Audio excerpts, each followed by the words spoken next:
Hi friends, എല്ലാ പ്രിയ കൂട്ടുകാർക്കും പുതിയൊരു വീഡിയോയിലേക്ക് സ്വാഗതം. 305 5 വിക്കറ്റ് എന്ന നിലയിൽ രണ്ടാം ദിനം ബാറ്റിംഗ് ആരംഭിച്ച ഇന്ത്യക്ക് വേണ്ടി രവീന്ദ്ര ജഡേജയും ക്യാപ്റ്റൻ ശുഭ്മാൻ ഗില്ലും ചേർന്ന് വളരെ ഒരു തകർപ്പൻ പെർഫോമൻസാണ് കാഴ്ചവെച്ചത്. നല്ലൊരു പാർട്ട്ണർഷിപ്പ് ക്രിയേറ്റ് ചെയ്ത് രവീന്ദ്ര ജഡേജ 89 റൺസ് എടുത്ത് പുറത്തായി. ക്യാപ്റ്റൻ ശുഭ്മാൻ ഗിൽ ഒരു ഒറ്റയാനെ പോലെ ക്രീസിൽ പിടിച്ചു നിന്ന് എല്ലാവരുമായും പാർട്ട്ണർഷിപ്പ് ഉണ്ടാക്കി. അതായത് ബാറ്റിങ്ങിന് വന്ന ആ ടൈം മുതൽ ഓരോരുത്തരുമായിട്ടും, അതായത് ഋഷഭ് പന്തുമായിട്ട് ഋഷഭ് പന്ത് കുറച്ച് നേരം പിടിച്ചിരുന്നെങ്കിലും അതിനുശേഷം വന്ന ഓരോരുത്തരുമായിട്ടും ചെറിയ ചെറിയ പാർട്ട്ണർഷിപ്പുകൾ, അതിനുശേഷം രവീന്ദ്ര ജഡേജയും ആയി വലിയൊരു പാർട്ട്ണർഷിപ്പ് ഉണ്ടാക്കുകയും ടെസ്റ്റിൽ ആദ്യമായി ഒരു ഡബിൾ സെഞ്ചുറി നേടുകയും ചെയ്തിരിക്കും. ക്യാപ്റ്റൻ സ്ഥാനം ഏറ്റെടുത്തതിൻ്റെ യാതൊരു പ്രശ്നവുമില്ലാതെ ആദ്യ ടെസ്റ്റിലും സെഞ്ചുറി നേടിയ ശുഭ്മാൻ ഗിൽ രണ്ടാം ടെസ്റ്റിലും സെഞ്ചുറി നേടി. അതിനുശേഷം രണ്ടാം ദിവസം അദ്ദേഹം ഡബിൾ സെഞ്ചുറിയിലെത്തി. ആ ഡബിൾ സെഞ്ചുറിയിൽ നിന്നും അദ്ദേഹം അത് 250 റൺസ് മാർജിനിൽ കടന്നു. 269 റൺസ് എടുത്ത് ഇന്നലെ പുറത്താകുമ്പോൾ ശുഭ്മാൻ ഗിൽ എന്ന ഇന്ത്യയുടെ ടെസ്റ്റ് ക്യാപ്റ്റൻ കുറേ റെക്കോർഡുകൾ തകർത്തെറിഞ്ഞു.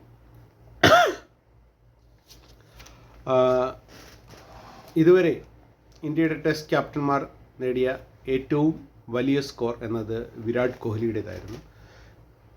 വിരാട് കോഹ്ലി 2019 സൗത്ത് ആഫ്രിക്കയ്ക്കെതിരെ നേടിയ 256 റൺസായിരുന്നു ഇതിനു മുമ്പോട്ടുള്ള സ്കോർ. അത് പഴങ്കഥയാക്കിക്കൊണ്ട് ഇംഗ്ലണ്ടിനെതിരെ 269 റൺസ് നേടി ഇന്ത്യയുടെ ടെസ്റ്റ് ക്യാപ്റ്റന്മാരിൽ ഏറ്റവും കൂടുതൽ റൺസ് ഉയർന്ന സ്കോർ നേടുന്ന ആളായി ശുഭ്മാൻ ഗിൽ മാറി.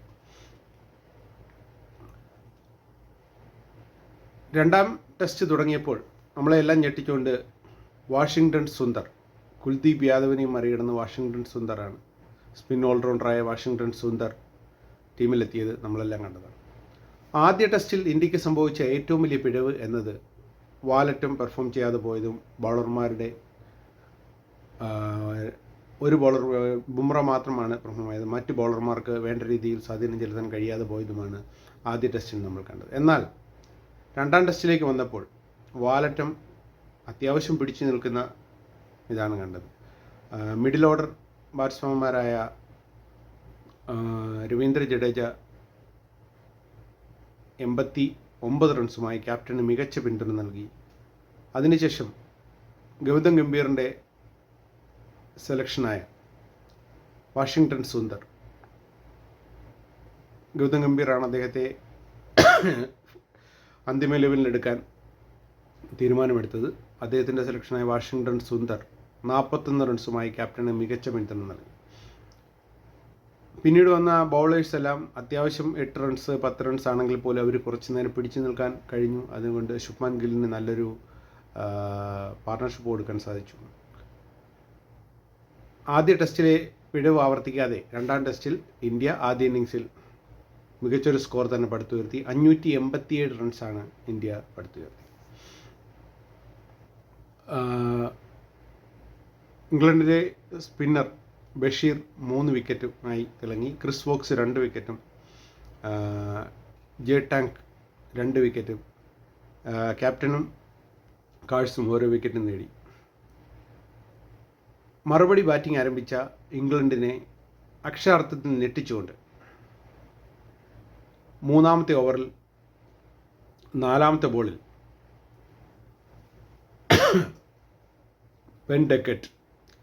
ബെൻ ഡെക്കറ്റിനെ ശുഭ്മാൻ ഗില്ലിൻ്റെ കയ്യിലെത്തിച്ചുകൊണ്ട് ആകാശ് ദീപ് ഇന്ത്യക്ക് ഒരു ബ്രേക്ക് ത്രൂ നൽകി. ഇന്ത്യൻ മുഖത്ത് ചിരി പടർത്തിയ ആ ഒരു ബോൾ എന്തായാലും മികച്ച ബോൾ തന്നെയായിരുന്നു. ആ പുഞ്ചിരിയുമായി നിൽക്കുന്ന ഇന്ത്യൻ ടീമിൻ്റെ മുഖത്ത് ഇരട്ടി മധുരം നൽകുന്ന രീതിയിൽ തൊട്ടടുത്ത ബോളിൽ 5-ാമത്തെ ബോളിൽ ഓലിപ്പോപ്പും ഔട്ടായി. ഓലിപ്പോപ്പിനെ കെ എൽ രാഹുലിൻ്റെ കൈകളിലെത്തിച്ച് ആകാശ്ദീപ് വീണ്ടും ഞെട്ടിച്ചു. ഇതിൻ്റെ ഏറ്റവും മനോഹാരിത എന്ന് പറയുന്നത് ആദ്യ ടെസ്റ്റിലെ മികച്ച പെർഫോമറായ ബെൻ ഡെക്കറ്റും ആദ്യ ഇന്നിങ്സിൽ സെഞ്ചുറി നേടിയ ഓലി പോപ്പുമാണ് അടുത്തടുത്ത ബോളുകൾ ആകാശ്ദീപ് പുറത്താക്കിയത്. ബുംറയ്ക്ക് പകരം ടീമിലെത്തിയ ആകാശ്ദീപ് തുടർച്ചയായ 2 വിക്കറ്റ് ഇട്ട് ഇന്ത്യൻ ടീമിനെ ആത്മവിശ്വാസത്തിൻ്റെ കൊടുമുടി കയറ്റിയിരിക്കുകയാണ്.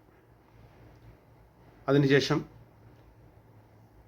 സ്കോർ 25 നിൽക്കെ മുഹമ്മദ് സിറാജും അദ്ദേഹത്തിന് ആകാശ്ദീപിന് പിന്തുണയുമായി എത്തി. 25ാമത്തെ ഓവറിൽ ക്രൗലിയെ പുറത്തായിക്കൊണ്ട് മുഹമ്മദ് സിറാജും ഇന്ത്യക്ക് പുഞ്ചിരി സമ്മാനിച്ചു. എന്തായാലും 587 റൺസിന് പുറത്തായ ഇന്ത്യക്കെതിരെ ബാറ്റ് ചെയ്യാൻ ഇറങ്ങിയ ഇംഗ്ലണ്ടിന് എന്തായാലും തുടക്കത്തിൽ 25 റൺസിനെടുക്കുന്നതിൽ 3 വിക്കറ്റ് നഷ്ടമായി. പിന്നീട് ജോ റൂട്ടും ഹാരി ബ്രൂക്കും ചേർന്ന് ഒരു പാർട്ണർഷിപ്പ് ഉണ്ടാക്കി രണ്ടാം ദിവസം വലിയ പ്രകടനങ്ങളൊന്നുമില്ലാതെ ഇംഗ്ലണ്ടിനെ 77-3 എന്ന നിലയിലാണ് ഇംഗ്ലണ്ട് ഇപ്പോൾ ഉള്ളത്. എന്തായാലും മൂന്നാം ദിവസം തുടക്കത്തിലുള്ള 2 സെക്ഷനുകൾ ഇംഗ്ലണ്ടിന് നിർണായകമാണ്. അതുപോലെ തന്നെ ഇന്ത്യക്ക് എത്ര വിക്കറ്റുകൾ നേടാൻ കഴിയും ആ 2 സെക്ഷനുകൾ എന്നനുസരിച്ചിരിക്കും രണ്ടാം ടെസ്റ്റിൻ്റെ മുന്നോട്ടുള്ള ഇത്.